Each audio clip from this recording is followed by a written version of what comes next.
شدید دھوپ میں سارے درخت سوکھ گئے، بس ایک دعا کا شجر تھا جو بے ثمر نہ ہوا۔ افسوس، رات دن گناہوں میں گزارنے کی وجہ سے ہمارا دل پتھر کی طرح سخت ہو گیا ہے۔ یہ موبائل آپ کی اچانک موت کے بعد یا تو آپ کی بخشش کا سامان بن سکتا ہے یا پھر جہنم میں جانے کا سبب۔ کوشش کریں کہ آپ کی پہچان اس طرح ہو کہ جب بھی کوئی آپ کا اسٹیٹس دیکھے تو آواز کم نہ کرنی پڑے۔ سوشل میڈیا کا غلط استعمال نامہ اعمال کو گناہوں سے فل کر دیتا ہے۔ بے بسی اتنی بری چیز ہے کہ کبھی کبھی ایک لمبی سانس لینے کے علاوہ انسان کچھ نہیں کر پاتا۔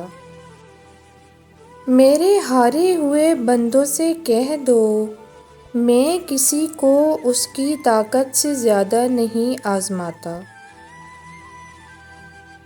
کبھی کبھار زندگی میں ایسا مقام بھی آ جاتا ہے کہ جہاں آپ ڈھیٹ ہو جاتے ہیں، جہاں آپ لفظوں کا سہارا لینا چھوڑ دیتے ہیں۔ وہاں پھر آپ کہتے ہیں، اچھا ایسی بات ہے، اچھا ایسی ہی ہوگی، اچھا میں نے ایسے کیا، اچھا ایسے ہی کیا ہوگا۔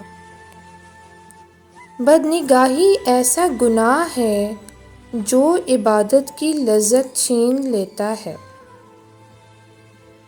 ہو سکتا ہے جسے آپ نے حقارت سے دیکھا ہے، اللہ اسے محبت سے اور فرشتے اسے رشک سے دیکھتے ہوں۔ دکھ سب کو نہیں ہوتا، دکھ صرف انہیں ہوتا ہے جو کسی بھی رشتے میں مخلص ہوتے ہیں۔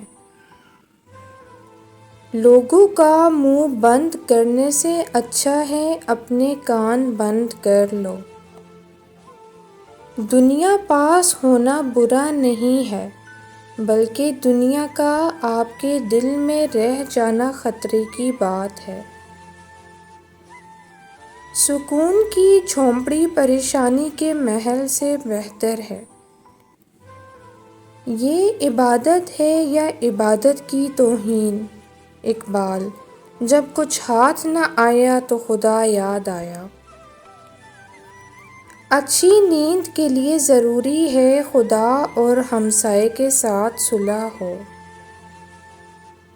جوائنٹ فیملی کا مطلب یہ کہ جاڑے کی سردی میں چائے کی ٹیبل پر سب ساتھ ہوں۔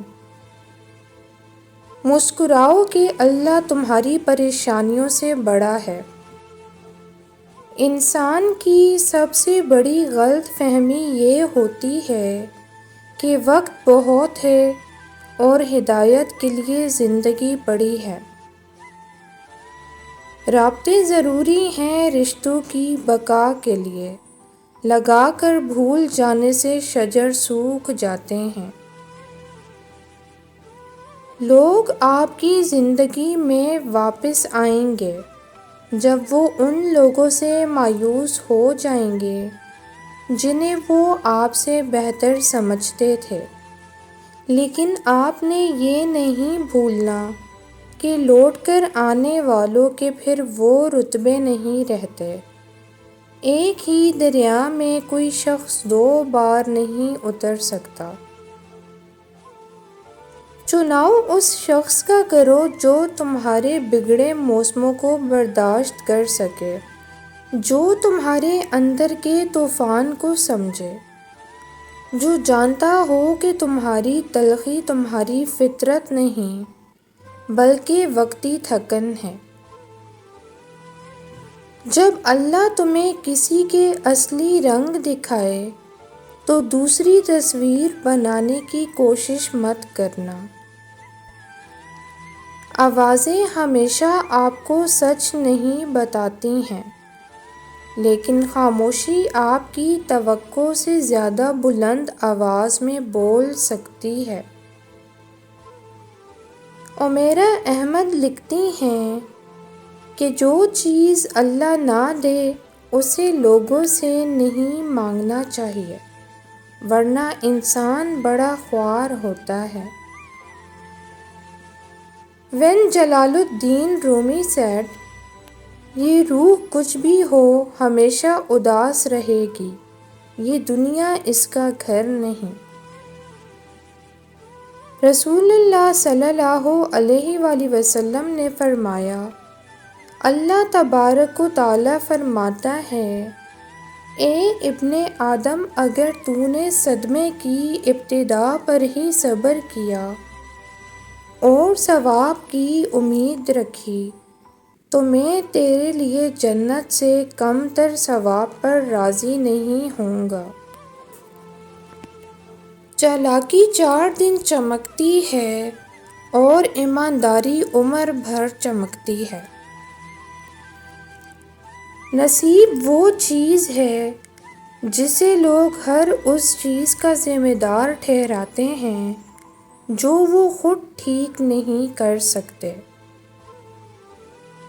عورتوں کی توہین تو بے دین گھروں میں ہوتی ہے، صالحین کے گھروں میں عورتیں ملکہ ہوتی ہیں۔ ماضی ہر لڑکی کا ہوتا ہے، پر ماضی والی ہر لڑکی بد کردار نہیں ہوتی۔ خوف صرف سوچ میں ہوتا ہے، حقیقت میں نہیں۔ یہاں سب ہارے ہوئے ہیں، کوئی اپنوں سے تو کوئی اپنے آپ سے۔ حالت سجدہ کی دھیمی سسکیاں بارگاہ الہی میں بڑا کہرام مچاتی ہیں۔ اللہ وہاں سے دروازے کھولتا ہے جہاں سے گمان بھی نہیں ہوتا۔ مسئلہ ایسا ہے کہ ہر مسئلے کا حل پیسہ ہے۔ بعض لوگوں کو تاحیات اعتکاف پر بیٹھ جانا چاہیے تاکہ لوگ ان کے شر سے محفوظ رہ سکیں۔ انسان خطرناک تب بنتا ہے جب وہ اپنے جذبات پر قابو رکھنا سیکھ جاتا ہے۔ جرمن کہاوت ہے، کتے کو اپنا خوف اور انسان کو اپنی ضرورت سونگھنے نہ دیں، ورنہ وہ دونوں آپ کو کاٹ لیں گے۔ کچھ لوگ ایسے بھی ہوتے ہیں جو ناراض رہیں تو سکون رہتا ہے۔ الودود کی محبت دنیا کی مٹیریلسٹک چیزوں کے ذریعے نہیں تولی جا سکتی۔ ہو سکتا ہے بظاہر کسی کی ساری دنیا الٹی پڑی ہو، مگر اللہ کے یہاں وہ بہت عظیم ہے۔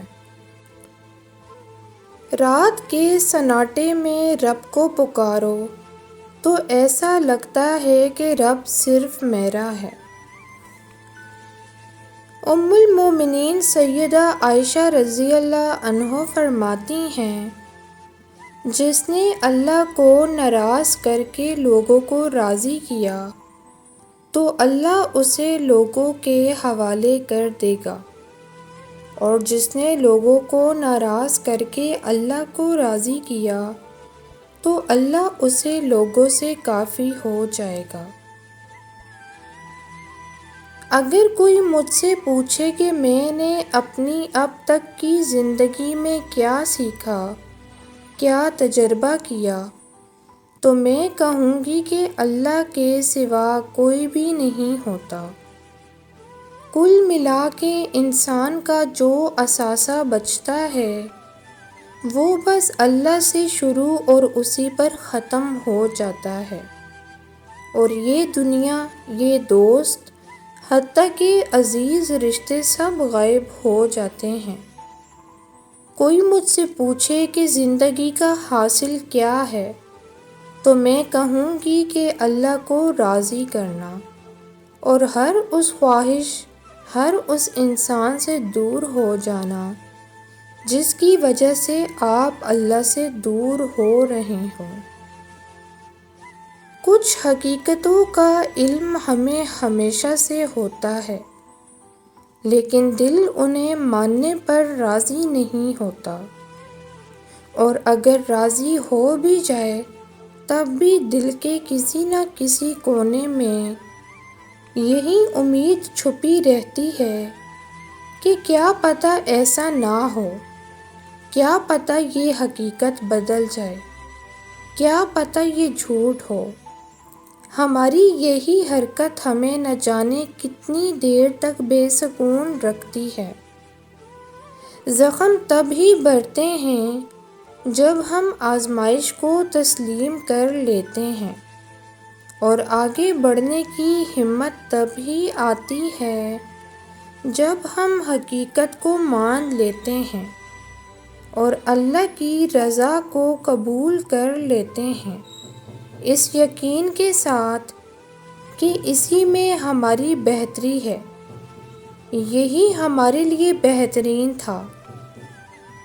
آسان کچھ بھی نہیں ہوتا، چیز مشکل ہوتی ہے، لیکن روز روز کے رونے سے بہتر ہے کہ ایک ہی دفعہ جی بھر کے رو لیا جائے اور خدا کی مصلحت پر آمین کر لیا جائے، کیونکہ اس کے سوا کوئی چارہ نہیں ہوتا، ورنہ انسان عمر بھر تڑپتا رہتا ہے اور شکوہ خدا سے کرتا رہتا ہے، یوں اپنے اوپر بھی ظلم کرتا ہے اور خدا کے انتخابات کی بھی توہین کرتا ہے۔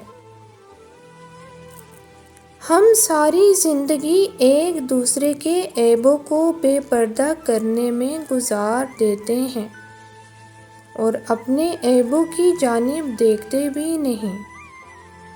یہاں ہم میں سے آج کوئی شخص ایسا نہیں جس نے اپنی زندگی میں کچھ نہ کھویا ہو، جو مکمل ہو۔ ہم سب اپنی اپنی جنگیں لڑ کر یہاں تک پہنچے ہیں، ایسی جنگیں جن کا علم خدا کے سوا کسی کو نہیں۔ کوئی بھی سفر آسان نہیں ہوتا، کوئی بھی راستہ ٹھوکر سے عاری نہیں ہوتا۔ ہم سب غلطیاں کرتے ہیں، ایسی غلطیاں جن کے بعد ہم ویسے نہیں رہتے جو کبھی ہوا کرتے تھے۔ تم وہ شخص نہیں جو کچھ لمحے پہلے تھے، اور میں وہ شخص نہیں جس کو تم کچھ عرصہ پہلے جانتے تھے۔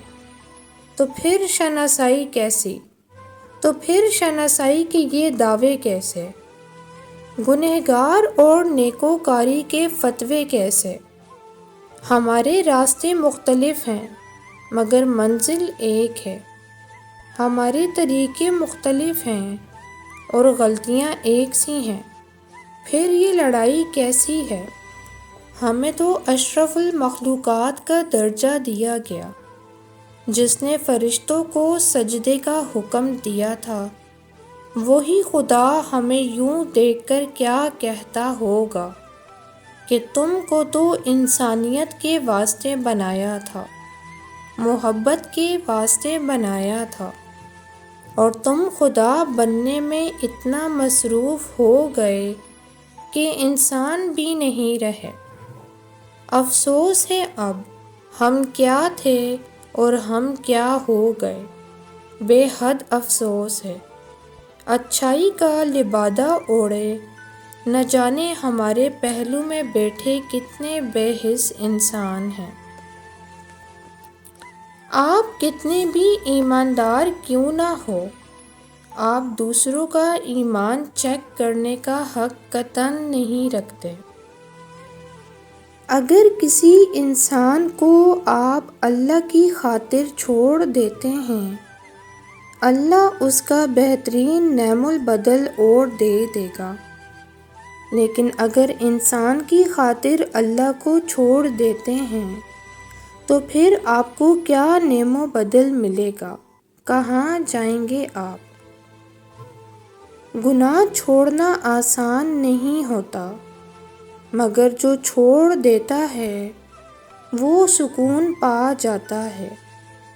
ہر دن کوشش کیا کریں اپنی زندگی سے ایک گناہ کو کم کرنے کی۔